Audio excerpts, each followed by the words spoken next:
Here's a question from Lee. Oops. Bit off topic here today, however. I have run out of 1 terabyte external SSD and wondering what others do for storage for all their drone videos. Well, let's take a look at this issue a little closer because there's some things he might be able to do, maybe not, to improve his storage situation. Okay, before Lee goes out to buy a new SSD hard drive, like a 4 terabyte or whatever, to get increased storage, he should check to see what's happening within Filmora first. Because Filmora creates temporary files, backup files, and things like that as you work on your projects. So you can quickly fill up your hard drive or whatever place you store your media if you don't check these things first.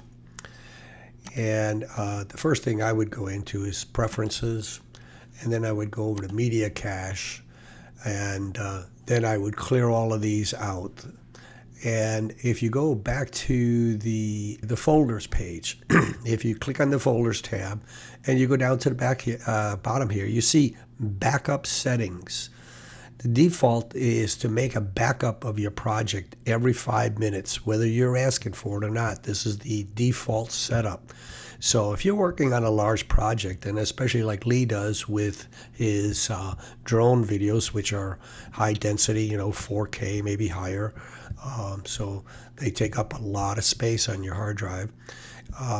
You could go in here, for example, and change this to, normally I operate around 20 minutes before I create a backup. It's nice to have a backup, and I have other videos to show you how you can restore a corrupted project from a recent backup. If you do it every 5 minutes, most likely you could just go back a couple of issues and then restore that. But that's not the topic here. The topic is, have we run out of storage space?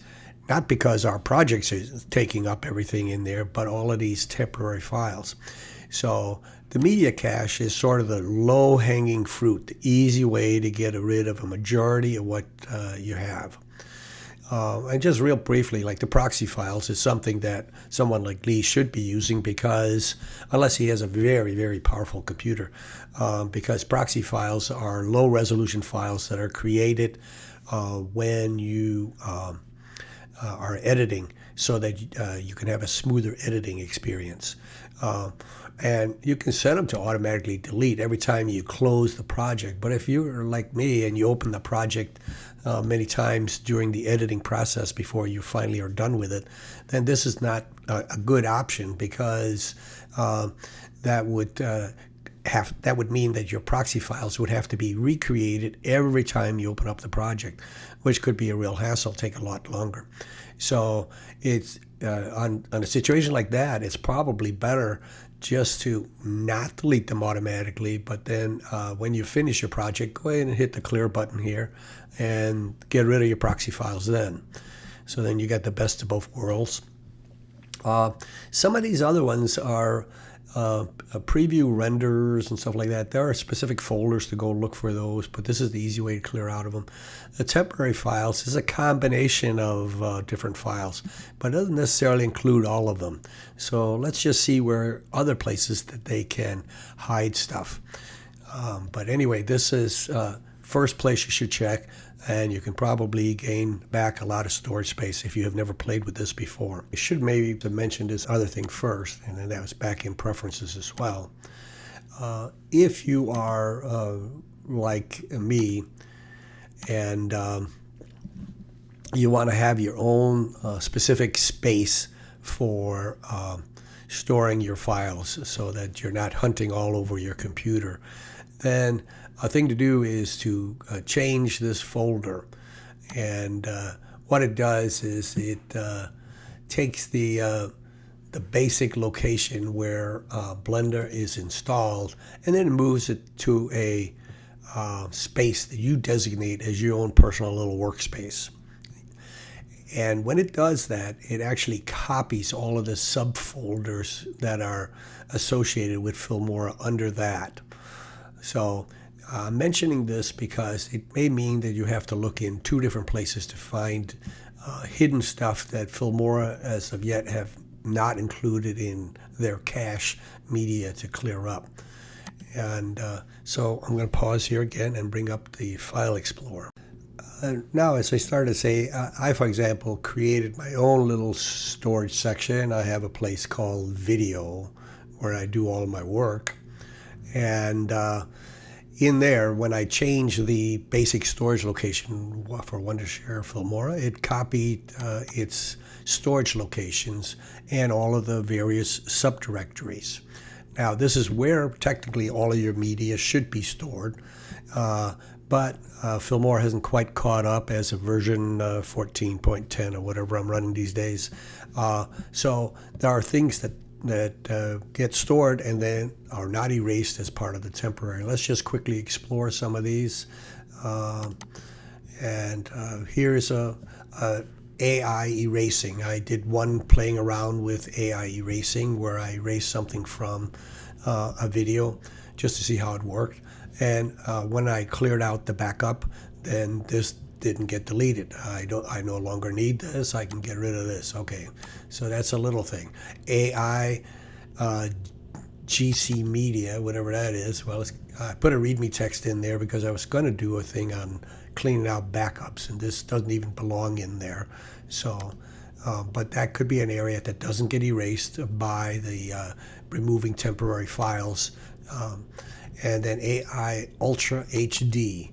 Now, here I have a couple of old VHS videos that I was trying to do this Ultra cleaning up, testing that new feature. That isn't included in the removing temporary files, so that needs to be deleted as well. And then working our way down, algorithm caches. I don't have anything in there. Well, actually, there is something. Who knows? Well, that's today's date, so that's probably something we're working on right now. But the point is that you need to go in here and look at these. Look at this. I'm not currently working on a project, and I have all of these backup things. And these are things that were created for other questions. And so we can see that these are things that I really don't want. You know, they go back a few days or whatever. So I don't need them. I can delete them. And all of this stuff, this is from past project. Granted, these don't take up a lot of space, but still it is stuff that's sitting around on your file. And so even though we cleared up back up there, we cleared out quite a bit. And let's see, cloud project. I don't use cloud project. Device import. No. Again, the same file here. I put it in there to see what gets cleaned up. This folder doesn't get cleaned up either. Downloads. So this looks like it has more stuff that you probably want to keep. You don't want to mess with that. Installed effects. Yeah, I've got a couple of packs there that I've downloaded. I'm certainly not going to get rid of them. Media proxy, I don't have anything in there.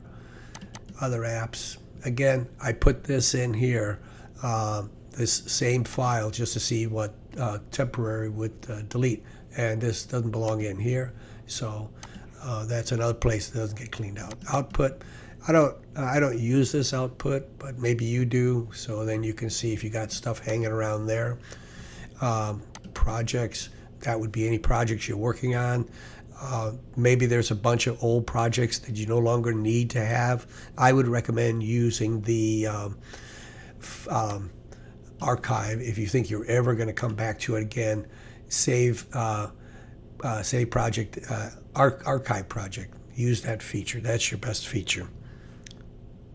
So that's probably my fault for misreading Lee's comment. I'm sure he's talking about long-term storage after he's done with the projects, not while he's working on the projects. And just an observation, not that I'm an expert on this topic, so I'm just going to say there's a lot of YouTube videos out there suggesting that if you have long-term storage, you don't want to store it on the SSD drives. Those are solid-state drives. They're like the memory in your computer. they tend to lose their or get corrupted earlier than the old-fashioned spinning hard drives, HD. So if you are preserving some family photos or family videos and you're done working on the project, you should move it off to an offline spinning disk so it doesn't take up space on your hard drive. But SSDs is good for working storage, things that you're working on within the next month or so. Because, as Lee points out, they are for fast read and write compared to the old-fashioned spinning disk. But the spinning disks do have a longer storage life without corrupting the files. And you can look for YouTube videos on the topic. As I said, I'm not an expert on that.